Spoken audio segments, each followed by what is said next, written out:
Hello mga kainday, for today's video ay nandito ako sa SM Uptown. So, nandito na ako sa overpass. So, himala kay guys na naka-video. Okay.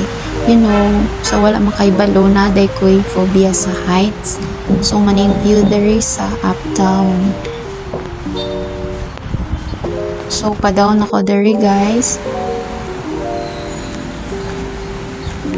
So, maoning mga taxi, diri ga park ang mga taxi. Akong toyo diri sa SM guys kay magpalit og ink sa printer gisugo ko sa among directress. So, nako diri sa sulod sa SM. So, mao ni ilang big Christmas tree. So, di ba nice kay ilang Christmas tree. So, yun lang guys. Thank you for watching. See you on my next video.